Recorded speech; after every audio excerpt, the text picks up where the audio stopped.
Hello, my name's Renate. Nee, that came out weird, didn't it? Name. I'm Dutch, for those who don't know.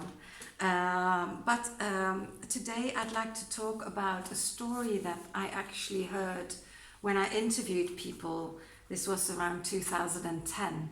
Now, I was still living with my then still partner. He was a functioning binge drinking alcoholic. And he had ups and downs. He had periods where I didn't drink and periods where he did drink. But I'd like to talk about people who develop a severe alcohol problem, even that if they hadn't previously. And I'm not talking about young people, adults in their previous life had no problem with alcoholism. I'm going to create two videos, and this one is called, I would call it the social alcoholic. And you might think, oh yeah, I'd like to drink a glass of wine. I'd like to go out with friends and have a glass. And oh yeah, please, do. And I'm not against drinking. I'm not against alcohol. Although I must say, when I lived with my alcoholic for 12 years, I didn't touch a drop. I couldn't stand alcohol anymore. But right now, I'm married to an avocado farmer who doesn't have an alcohol problem at all. We drink in the weekends, sometimes a glass of wine or a glass of beer, and that's it. So not a problem at all. I don't judge people for drinking at all. I wrote a book about alcoholism and living with an alcoholic because I felt so judged by other people. Because what people don't realize that if you live with an alcoholic, it's very difficult to get away from that. It's very difficult to not continue to look after this person. You want the best for this person. You really want this person to stop drinking. Anyway, this is not what I wanted to talk about. I want to talk about a story that I heard, so I hope this is not going to be too long. But there was a lady, and she lived here in Spain.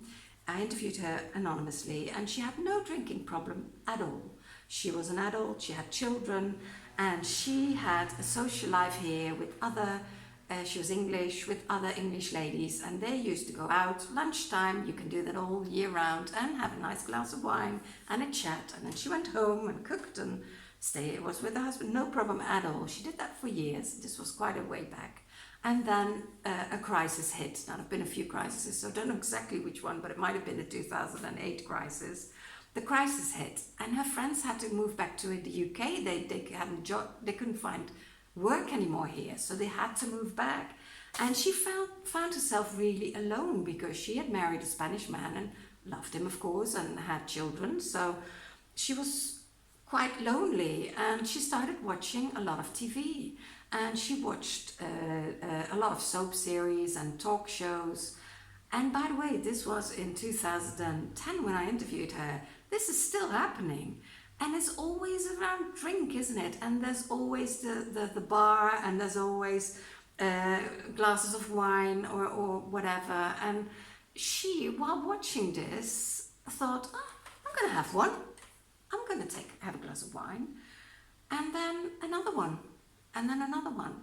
And before she knew it, she started hiding the bottles because she felt really ashamed. And she became, in a very short period of time, a full-blown alcoholic. She couldn't stop, and it was really difficult. And of course, her husband and her daughter, and she talked about her daughter finding out, and it was just very difficult, but she couldn't stop until one day she did go for help and found the AA.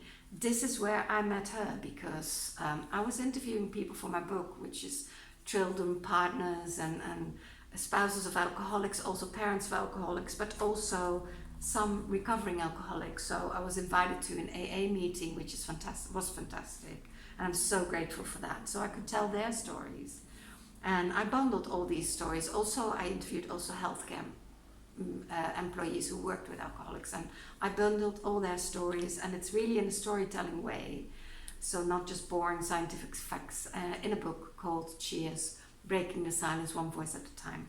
But what I'm hoping is that if you watch this, and although I make these videos very much so with the people who still live with an alcoholic in mind, but I dare you, if you are not living with an alcoholic, to watch this video, to be a bit more conscientious, because if I'm honest, I'm very much against the fact that there's still alcohol everywhere. Sports events are sponsored by alcoholic drinks.